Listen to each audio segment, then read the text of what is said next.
In today's video, Mizuki, Baku, clinical psychologist and shareholder at the Aisa bathhouse in Inazuma. Mizuki is a 5 stars NMO character, catalyst wielder, healer and buffer for real damage. In this video you'll find tips, times explanations, artifact sets, weapons and more, so keep watching if you want to have the best Mizuki in Genshin. Join my Discord server if you want to make friends and play Genshin or other games, you're more than welcome to join. So without further ado, this is Mizuki's character investment and let's jump right into her active talents. With the normal attack, she performs up to 3 attacks, dealing NMO damage. With the charge attack, she consumes a certain amount of stamina, dealing AoE NMO damage. She doesn't use this talent, but her animations are really cool. With the skill, Mizuki enters a Dream Drifter state where she floats above ground and deal 1 instance of AoE NMO damage to nearby opponents. While in this state, Mizuki will deal AoE NMO damage to nearby opponents at regular intervals and will increase the real damage that nearby party members deal based on Mizuki's elemental mastery. So this ability makes her become a buffer for real damage, which makes her be able to play with a lot of characters of different elemental types. Last information about her skill is that while she is in her skill state, she can use her normal and charge attacks, so when you'll fight opponents with her, you will simply move around and dodge opponents' hits while dealing real damage. With the burst, Mizuki pulls in nearby objects and opponents, dealing AoE and NMO damage. The main Baku follows the current active character. At regular intervals, he will create 1 snack on the battlefield. After a nearby active character picks it up, if their HP is higher than 70%, the snack will explode and unleash a Moonen shockwave, dealing 1 instance of AoE and NMO damage to nearby opponents. Otherwise, it will heal the one who picked it up based on Mizuki's elemental mastery. If you don't pick the snack up, it will explode, dealing AoE and NMO damage. So this makes her be a healer. The really cool and fun thing of Mizuki is that she has 2 different roles in your team, buffer with the skill and healer with the burst. This makes her really versatile and also really fun to play. So for the level priority, level up the skill first, then the burst and last normal attack. Let's have a look at her passive talents. With the first one, when Mizuki triggers will while in her Dream Drifter state, so while you have her floating, this state duration will be increased by 2.5 seconds. This effect can be triggered once every 1 second for a maximum of 2 times per Dream Drifter state. So by using your skill, you will have it 5 seconds longer within 2 seconds of using it. With the second one, while Mizuki is in the Dream Drifter state, when other nearby party member hits opponents with pyro, hydro, cryo or electro attacks, her elemental mastery will be increased by 100 for 4 seconds. This is really good since her performances in damage and healing are based on the amount of EM she has, so she really takes advantage from this talent. Third and last one, when Mizuki is in the party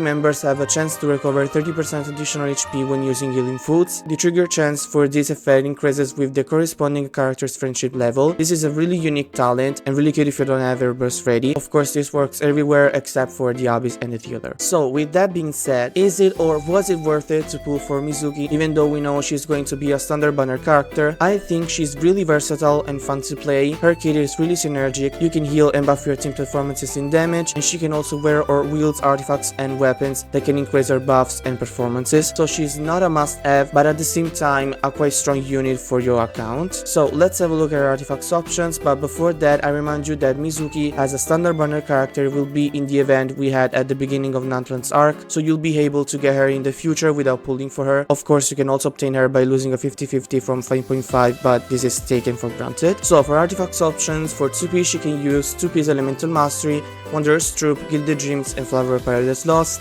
2P's healing bonus, Mid and Beloved, Ocean Youth Clam and Song of Days Past. And that's all, since with Mizuki you want to deal real damage, which is damage from an elemental reaction.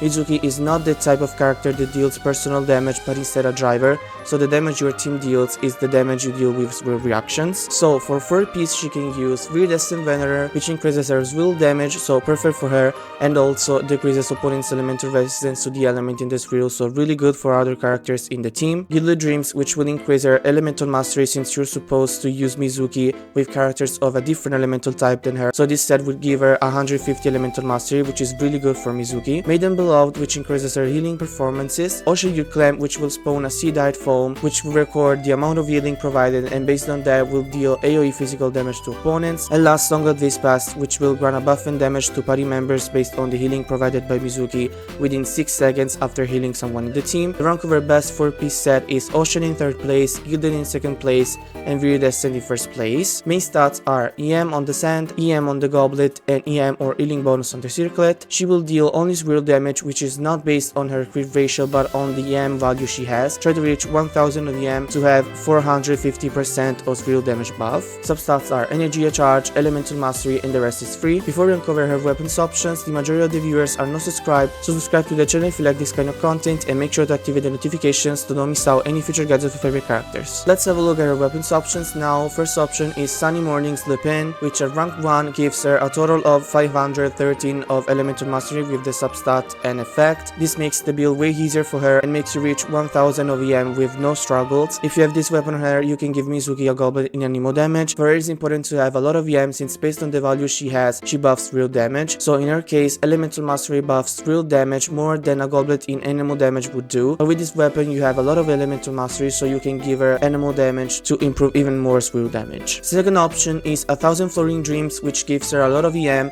The effect is not that fitting since she can have buff in EM in which the characters she plays with should not share her same element, but it grants to all party members 40 of Elemental Mastery, which is quite good for elemental reactions damage. Star Colors Watch, which gives her a lot of EM with the substat. The effect further increases it, but the rest of it is not that useful for her since she remains on the field, but she doesn't create a shield, so the state of this weapon doesn't activate with her, but it's a great alternative for the 365 EM it can grant. For 4-star options, we have Mappamare, which gives her a good amount of EM and the effect grants her a bonus in elemental damage, which is not bad. Sacrificial Fragment, which gives her even more EM and the effect allows her to use the skill twice, which might be useful for particles generation. Wandering Even Star, which gives her a good value of EM and the effect increases Mizuki's attack based on her EM. Party members will take 30% of this bonus, so really strong to support the team. At rank 5, if she has 1000 of EM, the bonus will be equal to 480 and characters will have 144 as attack bonus, which is not bad. Grid of Fulfillment, which gives her a lot of energy charge, really good for her burst. The effect grants a buff in Elemental Mastery by simply triggering an elemental reaction. This weapon is craftable, so that 24 can become 36, which multiplied by 5 is 180, which is quite good for Mizuki. Last option is Favonius Codex, which gives the same percentage of energy charge and the effect grants particles if you give her enough crit rate. Let's have a look at the constellations before team comes so we can understand if there are any constellations needed, or we can play Mizuki as T0 to 11 great performances. She will be a standard banner character, so we might get her constellation more easily than we do with a limited character. So in her case, I think it's even more important to know what we could get with her constellations. With the first one, when Mizuki is in the state of her skill, she will continuously apply the 23 Nights Awaiting effect to one nearby opponent for 3 seconds every 3.5 seconds. When an opponent is affected by an ammo damage triggers real reactions, this effect will be concealed and this real distance as its damage against this opponent increased by 900% of Mizuki's Elemental Mastery. Really good for her damage and it's also pretty consistent, so this is a great cons. With the second one, when entering the state of the skill,